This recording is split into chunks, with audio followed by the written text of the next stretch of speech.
আজ বামেদের ব্রিগেড সমাবেশ, রবিবাসরীয় ব্রিগেড সমাবেশ, 4টি গণসংগঠনের ডাকে ব্রিগেডের সমাবেশ। প্যারেড গ্রাউন্ডে শেষ মুহূর্তে চলছে সমাবেশের প্রস্তুতি এবং আজ দুপুর 3টেয় শুরু হবে ব্রিগেড সমাবেশ। শেষ মুহূর্তের প্রস্তুতি কোন পর্যায়ে, কি ছবি সেখানকার জানবো। আমাদের সঙ্গে রয়েছেন আমাদের প্রতিনিধি সান্নিক ঘোষ। সরাসরি চলে যাব সান্নিকের কাছে।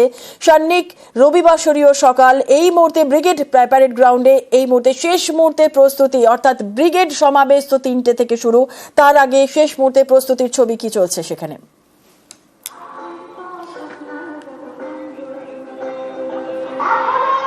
দেখো, বিভিন্ন জেলা থেকেই বাম কর্মী সমর্থকরা তারা শহরে তো আসতে শুরু করে দিয়েছেনই। আর ব্রিগেডের ময়দানের ছবি এই মুহূর্তে তোমাকে দেখাচ্ছি।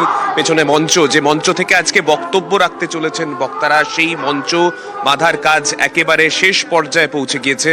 আর এই জায়গায় দাঁড়িয়েই আজকে দুপুর 3টের পরেই এখান থেকেই সাধারণ মানুষের উদ্দেশ্যে বার্তা দেবেন বাম নেতারা। সিপিআইএম এর 4টি শ্রেণীভিত্তিক সংগঠন, শ্রমিক, কৃষক, ক্ষেতমজুর এবং বস্তি উন্নয়ন সমিতি, এই 4টি সংগঠনের ডাকে মূলত এই ব্রিগেড। কিন্তু এই ব্রিগেডে আজকে কি বার্তা উঠে আসে সেই দিকে কিন্তু বাম কর্মী সমর্থকদের আলাদাভাবে নজর থাকবেই। তোমাকে মনে করিয়ে দেব, বুদ্ধদেব ভট্টাচার্যের প্রয়াণের পর এই প্রথম ব্রিগেডে সমাবেশ করছে বামেরা। তাই সেক্ষেত্রে 2026-এর নির্বাচনের আগে ঠিক কি বার্তা উঠে আসতে চলেছে এই দলের তরফে, সেই বিষয়ে একটা স্পষ্ট ধারণা কর্মী সমর্থকরা পেতে চলেছেন। তাই এই জায়গায় দাঁড়িয়ে আজকে ব্রিগেড নিয়ে কিন্তু বাম কর্মী সমর্থকদের মধ্যে একটা আলাদা উন্মাদনা রয়েছে। শহরে যে কার্যালয়গুলি রয়েছে বিভিন্ন সংগঠনগুলির, বাম সংগঠনগুলির, সেখানে ইতিমধ্যেই বিভিন্ন জেলা থেকে যারা এসেছেন তারা সেই জায়গায় গতকাল রাত থেকেই বিশ্রাম নিচ্ছেন এবং সেখান থেকে আস্তে আস্তে ছোট ছোট মিছিল করে তারা ব্রিগেডের এই জায়গা থেকে একটু জানতে চাইবো সান্নিক, ছোট ছোট বিভিন্ন জেলা থেকে তো কর্মী সমর্থকরা তারা আসতে শুরু করে দিয়েছেন গতকাল রাত থেকেই, এবং আজকে যে মিছিল পৌঁছবে ব্রিগেড প্যারেড গ্রাউন্ডে, মিছিল কোন কোন রাস্তা দিয়ে যাবে সেই বিষয়ে কিছু জানা যাচ্ছে?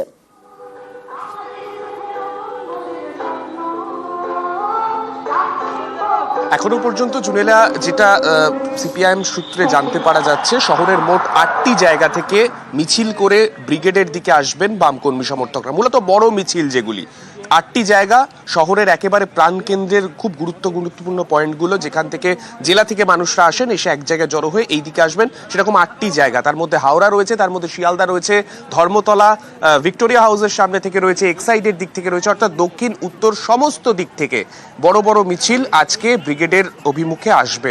অবশ্যই রবিবার দিন, ছুটির দিন হলেও রাস্তাঘাট যাতে কোনোভাবে অবরুদ্ধ না হয়ে যায়, তাই জন্য ট্রাফিকের কর্তারাও কিন্তু আজকে যথেষ্ট তটস্থ থাকবেন এবং সেই জন্য ইতিমধ্যেই প্রায় 900 পুলিশ কর্মীকে আজকে রাস্তায় নামানোর কথা কিন্তু লালবাজার সূত্রে জানানো হয়েছে।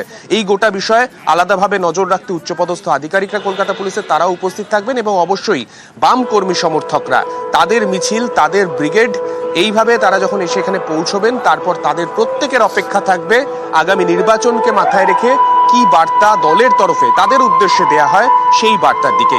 জুনেলা, একেবারে কি বার্তা দেয় সেদিকে অবশ্যই নজর থাকবে। কিন্তু আজকে প্রধান বক্তা কারা কারা থাকছেন সান্নিক?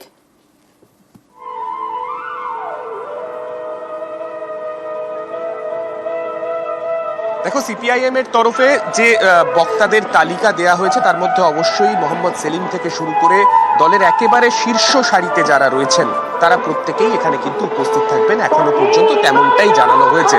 যেমনটা বলছিলাম, সিপিআইএম এর শ্রেণীভিত্তিক সংগঠনগুলির ডাকে ব্রিগেড হলেও দলের তরফে একেবারে নির্বাচনকে মাথায় রেখে যে যে ইস্যুগুলোকে সামনে তুলে ধরা হবে তার মধ্যে অবশ্যই এই মুহূর্তে দাঁড়িয়ে বিভিন্ন দলের, রাজ্যের অন্যান্য যে দলগুলি রয়েছে, রাজ্যের শাসক দল, রাজ্যের প্রধান বিরোধী দল বিজেপি, এই সমস্ত দলগুলোর যে যে এজেন্ডাগুলো মূলত এই মুহূর্তে সামনের নির্বাচনকে মাথায় রেখে তারা রেখেছে, তার থেকে কিছুটা সরে মেহনতি মানুষের পক্ষে তারা বার্তা রাখবেন, এইরকমই কিন্তু দলের তরফে জানানো হয়েছে এখনো পর্যন্ত সিপিআইএম সূত্রে।